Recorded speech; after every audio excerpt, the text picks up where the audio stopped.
Experiments towards the end of the earth. Activating forces.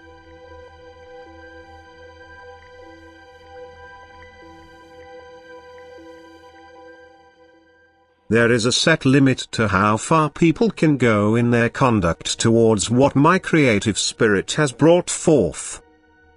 Thus, as soon as they presumptuously want to change natural creations, every one of which was given its purpose by me, then people's attitude towards me becomes irrational. They underestimate my wisdom and my might, believing themselves able to dismiss both and thereby sin against me myself as well as against what I have created. And then the limit I have set will be transgressed, and thus humanity will destroy itself, because their scholars will draw the wrong conclusions and the consequences of their experiments will be disastrous. People believe that they have the right to explore everything I kept hidden from them in recognition of their immaturity for such knowledge. The earth in its core is and will remain inexplorable for people until the end.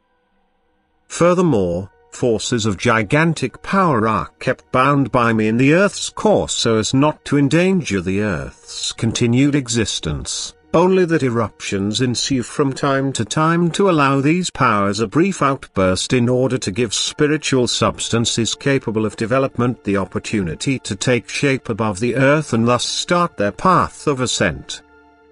These forces unleash themselves with my approval, and therefore their effects are intended in my eternal plan of salvation.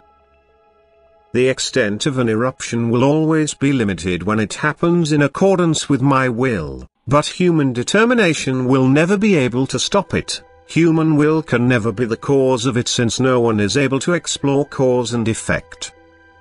Yet in the last days people will presumptuously penetrate the earth deeply for reasons of research in order to release unfamiliar energies with the intention of utilizing them profitably, and won't consider the fact that they lack the knowledge and intellectual capacity for such experiments. Hence they will have no respect for my works of creation. They will penetrate an area which is quite naturally closed to them, and wanting to investigate it can be called an impertinence, from a purely earthly point of view. But from a spiritual point of view it will mean entering the territory of the lowest spirits whose banishment I recognized as necessary and which will then therefore be unlawfully invalidated by people. That is why revoking my eternal order will have unimaginable consequences. Their manipulations will aim to utilize earth forces against which every resistance gives way, and which therefore can be used for all experiments. But people won't consider that these forces are capable of disintegrating everything within their reach.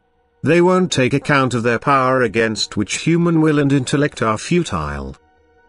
They will open locks which can never be closed again once they have been breached, for the area people want to enter is unfamiliar to them and they don't know its laws.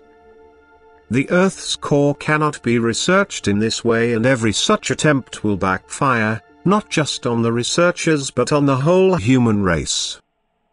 For the limits I have set may not be exceeded according to my eternal order, which always favors progress but never destruction, and thus its infringement also has to have the opposite effect. Satan himself will put these thoughts into the people of the last days. He will urge them to undertake this plan, for he knows that the destruction of creation will end the spirit's progress, which is his endeavor in his blind hatred against me and all spirits striving towards me. Yet even this plan, albeit evil, will be an inadvertent service. He will fall in with my eternal plan of salvation. A new earth will arise where the development will continue, whereas everything satanic will once again be banished into its creations. Amen.